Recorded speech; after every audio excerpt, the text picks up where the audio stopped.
security challenges that we have, if I bring these soldiers on air to tell me the story, to tell the story that they were about to tell me, everywhere I go scatter. Yawa go gas. Yawa go gas. And legally you can't hold me. You just be lack of discretion. And your lack of discretion as a journalist can lead to so many things. Yeah.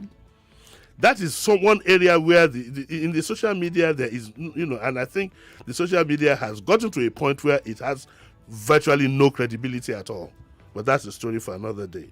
So that's, as far as practitioners go, that's the best I can say for now without taking too much time. In the case of the government must realize that they need to always engage with the media. It is very, very important. In fact, anybody, if you find yourself in any position, even in a landlord's association, you will have a PRO whose job it would be to inform your members and so on and so forth. So government should stop seeing journalists as being in opposition, and then something happens. One thinking in government that I think needs to be dispelled. The fact that you have a Jimi Disu who does his programs on Nigeria Info doesn't mean he represents the thinking. The fact there is no thinking. Usually when you set up a medium, people have their individual. I think nobody here has a meeting. We don't sit down like every Monday to say that, okay, we want to attack this person. So sometimes when I hear some government practitioner says maybe Nigeria Info has not been fair to us, or Radio Lagos, no, the Lagos is there also, or they say some other medium has not been fair to them, I just say no. Part of the problems you have between government and the media mainly is lack of understanding. And therefore, you must have, that's my PR practice, that's what I've been trained. You must have constant dialogue. You must have constant dialogue, and you resist the attempt to always want to wield the big stick, either in front of sanctions of the NBC or DSS arresting people. What would solve this problem is dialogue, and you must, no matter what the pressure you think it is, don't think that because you think, oh, Jimi Disu doesn't like me because he too applied for this job, therefore you are going to discard him. No. Yeah. If you're a good PR practitioner, you take it up as a challenge. And let me tell you, one of the presidents I respect the most in this country, in that regard, is Shehu Shagari. In spite of what the Tribune did to this man, people never stopped dialoguing with them. And therefore, he was magnanimous enough to even give Obafemi Awolowo the highest award. Even when the man was reluctant, he lobbied him to say to him, this is above party matter. Yeah. Take it. Yeah. So the government needs to dialogue. I've seen a few things that have happened that easily could have been less sensational if there was restraint on both sides. Mm-hmm. So I think it's important. This World Press Freedom Day gives us the opportunity. We have a Freedom of Information Act, which there's about some states not signing into it. No! Why would you not want to provide people information when the money actually belongs to them? We want to know how our money is being spent. The less information you dispense, the more troubles you're going to have. Yeah. Absolutely. And so today, World Press Freedom Day has nothing to do with the social media. That one is full of all kinds of jagwajantis. I wonder where it's going to end. The rate of fake stories, fake videos, and fake whatever, and the contributions of almost everybody now wants to be. There are two people are fighting in the Elisha. They were fighting during the Orangun Day. You say I'm recording live. This is me live. Everybody wants to be a journalist. I think we might have to professionalize it fully. Just like the legal profession and the medical profession. All right. All said and done, to all my fellow journalists, whatever, happy Press Freedom Day. I think it was yesterday or so. It was yesterday. But my own day starts today, so... it's still a good time to celebrate. Now let's talk about Bode George on the Punch newspaper. The headline here: Bode George faults Lagos anti-graft law, says it's self-serving. He also kicked against what he calls the Lagos State's quote attempt to shield looters from prosecution. Bode George is the chieftain of the PDP, and therefore is the opposition to the state. And this reaction is coming rather late. The PDP needs to up his ante. From the time it was being discussed in the Lagos State House of Assembly is when the PDP should have sharpened its knives and moved in for the kill. Now, I tried to get, last week we tried to get a legal angle to this. We had to shelve it, in honor of the lawyer that we had, the son we were going to have in the house who lost one of his siblings. And that is the law that says, the law that now says that has been signed by the governor that says that the state will take over prosecution of all corruption cases related to the state. Now, I don't argue about things that I don't know. I'm not a lawyer, so I don't know the legality of that. The lawyers will sort it out. But if 20 years after we've been at this work, at this democracy, the state is just waking up to the fact that it wants to regulate, wants to handle these cases, where more so when the speaker has challenges, has some problems, the top man of the state too has problems with the EFCC and so on and so forth. My initial reaction, which I put on Twitter, what does it off? That's from the political side of things and from the social side of things that it would appear that there might be more than meets the eye. But if it is legal, so be it. But I'd like to call on the PDP to up is ante in this opposition, and then the media too should have, and that includes me. Okay, I have some of the blame. It caught me unawares. All of us have to be a bit more vigilant when these things are happening. It caught me completely unawares. Even the civil societies, it caught them unawares. Maybe that's the time they should have moved into the House of Assembly and done some kind of lobby. Because we must have a balance. We must find a way to have some kind of... I'm very uncomfortable with that law. Very, very uncomfortable with that law, I must say. But the law is the law. If that's what the law says, we don't have much of a choice. Until it changes. My own reaction is the first thing that occurred to me, boy, that's it rough. Finally. If you get what I mean. If you don't understand it, that sorry, means, I can't help you. they pour it into... What does it? They pour it into... No, it's street language. It's not... You can't do literal translation. Lucky side. No, not done, because it's rough. All right, let's see another story here. And in fact, this was I woke up today, I just saw 27 years after trending. Kidney, 27 years after. Well, here, Bill and Melinda Gates part ways after 27 years of marriage. They're going for a divorce. Yeah. Now, it is sad that Bill Gates is 65, the lady is in her late 60s, that they've decided to break up. In spite of the amount of money that the two of them command. Now, the lesson that I want to bring out of this is, I would rather not have divorce, but if it has to be so be it. And the two of them signed a joint statement. Now, my friend Itwa Igudalo would say, in Nigeria, who does that? Yeah. But we need to learn to do these things. If you have a spouse and your marriage is not working, your marriage might not even be working. It might not be anybody's fault, but just that the two of you just can't be together. You can't fulfill the obligation of marriage anymore. I'm not talking about the religious side of things. I'm talking reality now. Yeah.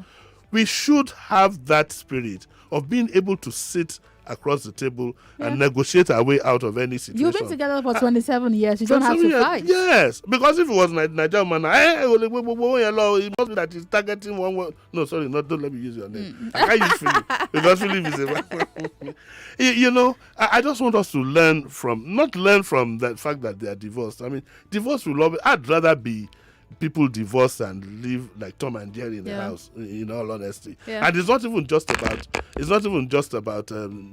domestic violence. There are other things. If for example you're living in a house for 5, 6, 7, 8, 10 years, you've been talking to yourself by notes and so on and so forth. What's the point? Why go through all that? But I'd like us to imbibe this habit where we can sit down. And so they issued a joint statement, and they said that after a great deal of thought and a lot of work on our relationship, we have made the decision to end our marriage. Okay? Joint statement. And so over the last 27 years, we have raised 3 incredible children, built a foundation that works all over the world and so on. They say, we continue to share a belief in that mission and will continue our work together at the foundation. But we no longer believe we can grow together as a couple in the next phase of our lives. Yeah. Fair is fair. And they ask for privacy while they... Yes, and ask for support, and that ends it there. I think that there's a lesson to be learned here. To be honest with you, I don't believe in the Yoruba adage. I mean, I believe in the adage, but I don't, where you don't know what to put two rams in a room until one knocks out the other. If your marriage is not working, sit down over a cup of coffee. Have a conversation. Have a conversation. If there's a third party involved, confess about the third party. Honey, I'm sorry, but since I started doing my programs here, I fall in love with so and so. Can I just go? So fine. What do we share?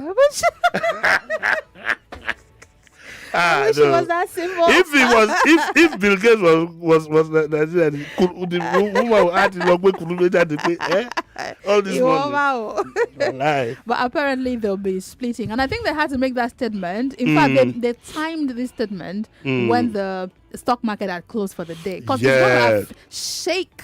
Because they said, look, they've said they're going to work. Well, I'm sure that at the end of the day is that they will live apart. They probably stop being intimate for a while. The woman, part of the veiled complaint, I think, is that Bill Gates spends about 65% of his time working.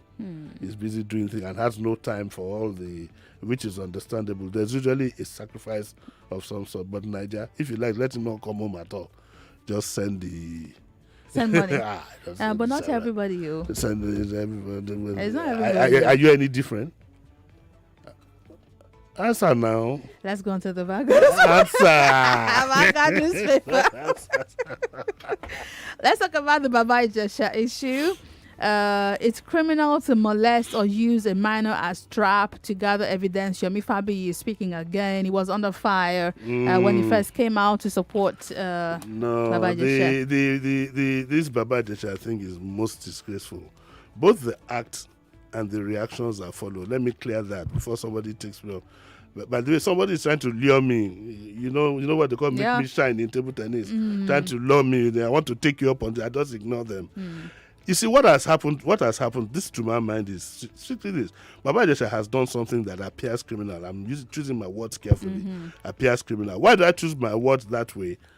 Because I'm an analyst and I know that legally he might be able to worm his way out of it. And therefore I would have committed libel. Let's apply some common sense and think about what the law says in the first instance. All those who are criminalizing this guy, if for any reason he goes scot-free, he's going to deal with all of them. But I doubt it. But that's not the issue. The issue is the biggest victim in all this is that 14-year-old. Yeah, it's a girl. And everybody keeps, especially these actresses, I don't know what look, the man has been arrested, is in police custody. Why don't we all keep quiet? Create an environment in which the child herself, how does the child react to all the nonsense videos that people keep sending me? And people throwing tantrums and so on and so forth. What tantrums are you throwing? The man has done something that lacks discretion. He's been arrested. He's going to be processed.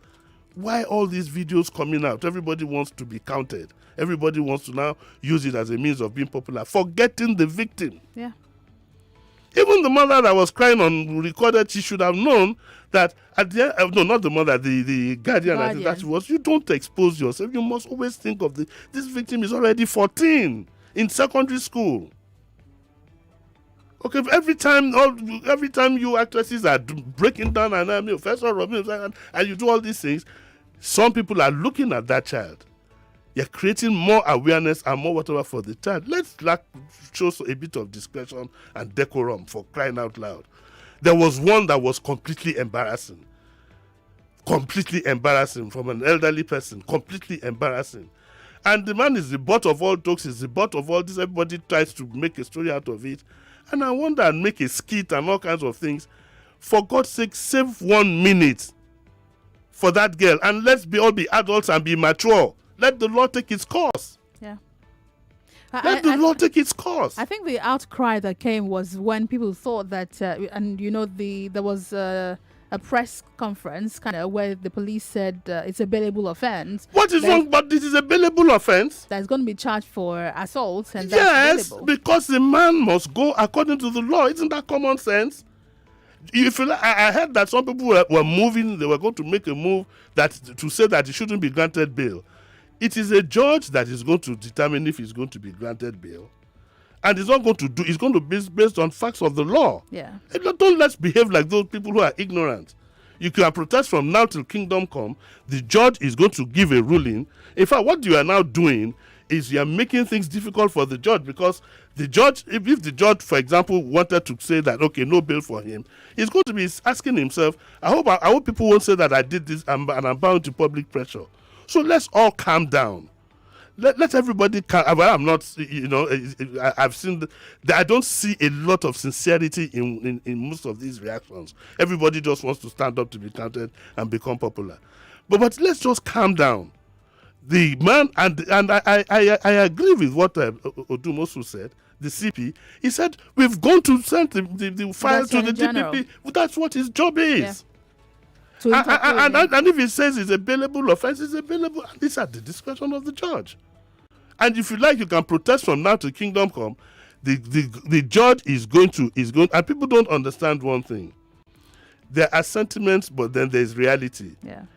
By the time the case, for example, I've heard that one of I think his own lawyers or so, is saying something to the effect that they have one or two things that they're going to say in court. You don't know the way these cases might go. Going to turn. And this way they're going to turn. So it's important that we all behave like learned and educated and knowledgeable and matured people, and stop fretting all over the place. This is not a. This is not. It's not a play. It's not a movie where you decide where it will end. This case is going to go up, for all you care. It could go up all the way to the Supreme Court if the two lawyers want to drag it down. And so let's get real, and most importantly, let us remember the victim. Yeah, very. Let us remember that girl is had she been a 2-3-year-old, that's okay. But already 14, she can see all these videos. She can see all these reactions. Hopefully she's being protected somewhere. How can you can't? I hope so. Would you say a 14-year-old should not have a phone? Oh, right now her phone should be taken away. I mean, why should you punish her? Take her phone away. It's not punishment. It's saving her from. You're not saving her. What will save her is for people to be responsible. Oh no! Right now she shouldn't have a phone. How can you say she shouldn't have a phone? She's a victim. She needs to heal. She needs to see a therapist. That's what she needs to be doing. I have not said she can't do that, but for God's sake, let other people too be adults. And we can't control what everyone does. We can control the child. In any case, Mummy, if she doesn't see it now, 2 years, it never goes away. The internet never forgets. It never forgets. And by now, her guardian, I don't know if it's her mother or her guardian, should be pleading with everybody to please keep it low and keep it quiet. That's what I'm saying. Okay. Because of time, let's jog it up. Army is about to summon an Ondo lawyer who alleged that they are camping 3,000 Fulanis. There's a legal practitioner who posted something on Facebook. The post reads, I have carried out my independent findings and I find the following as facts and true, that houses and Fulanis numbering over 3,000 are occupying the army barracks land and built houses there where they live. It goes on and on. What it is so it says the army is going to summon an Ondo lawyer. Well, I know an Ondo lawyer, but she's not here. Thank God. And that was a joke. Allegedly camping 3,000 Fulanis. Now, what this lawyer said is that Mr. Wale Ojojola said that there are about 3,000 Fulani men taking shelter inside the Okitipupa army barracks. Can you imagine how could you have 3,000 Fulani men taking shelter inside the army barracks? 3,000. It said they built houses there. They built inside the Nigerian army barracks. Yep. Well, they've summoned him. He will show them where it is. And said that it's barely 24 hours after. He said that he posted this allegation on his Facebook page. Okay, he probably didn't know that the page was being monitored. Adding that his independent findings showed that the Fulani men had been given an open land in the barracks to build shelters. 3,000 Fulani men. Don't forget, you see, we need to be very, very careful. The Nigerian army, any barracks you have is full of, is a multiracial environment. So how would a commander create space for 3,000 Fulani men in the... I mean, for God's sake, this is a lawyer. I would like to see what his response is. I would love to see it. He says 3,000 Fulani men. He posted this allegation and he says, I've carried out my independent findings and I found the following as facts and true. That outside are Fulanis numbering about 3,000 occupying army land and build houses where they live. And that the Hausa Fulanis that we saw 4 days ago who were arrested and transported to Akure by Amotekun didn't come that day, but have been coming in batches, and so on and so forth. This is another another example of how people react in situations like this without putting on their thinking caps. Maybe, I'm not saying there could be a few Fulani people carrying out their head in somewhere in the barracks. I don't know about that. But definitely not because it quotes a number, 3,000. Come on. How many soldiers do you have in the barracks? I mean, come on, give me a break. But shouldn't the army rather charge him to court instead of inviting him? They have not charged him to court. They have invited. They didn't say they've arrested him. But what are they inviting him for? They're not the police. The army can invite. He can turn down the invitation if he so desires. Uh-huh. He hasn't said he will turn down. But they just want to invite him to inquire from him that, sir, can you now? You said you have verified information. Can you show us? Surely you don't expect them to sit back. Maybe he could be right. Maybe if he's right, so they've invited him. Jago Lobe now. Ole Malo. They can decide not to go. Unless if they want to take him off, they can. I mean, invite the police to then issue a warrant of arrest. If I had my way, and I was the president, by now I'd have declared a state of emergency in this country. One of the reasons would be to deal. I'm sorry. One of the reasons would be to deal with issues like this. I am not in support of Fulani, or that's not the issue. But information is so key and has to be. Look at what is also happening in the Baba Jet. It's the same thing. People think that, free speech means you can say whatever you like in any manner. What does a responsible adult do in this case? If you had this kind of information, the first thing you do as a lawyer would have been to write the army formally. You can leak copies of it to the media, but right formally, you went to put it on Facebook. Do you know if it wasn't for restraint, do you know what this alone would have cost in those days? I can imagine. We all have to learn to be responsible. We really need to go now. By the way, the comments are pouring in on Facebook and social media. But Jimi, Disu will be back at 9. Come take him up. I'll face everybody. I'm ready. He's ready for you. At 8 o'clock, we're talking retirement wahala. The BBC did an investigative report. Let's talk about that. Your pensioners, how are they coping? Talk to me at 8. My name is Wemimo Adewuni. Don't go away. My name is Data Lover Joe Mabel. 99.3 Nigeria Info. We are more than just radio. Subscribe to our YouTube channel at Nigeria Info FM. Check us out on Facebook at Nigeria Info 99.3. Follow us on Twitter at Nigeria Info FM and on Instagram at Nigeria Info FM Lagos for live updates as it happens. 99.3 Nigeria Info. Let's talk. 99.3 Nigeria Info. We are more than just radio. Subscribe to our YouTube channel at Nigeria Info FM. Check us out on Facebook at Nigeria Info 99.3. Follow us on Twitter at Nigeria Info FM and on Instagram at Nigeria Info FM Lagos for live updates as it happens. 99.3 Nigeria Info.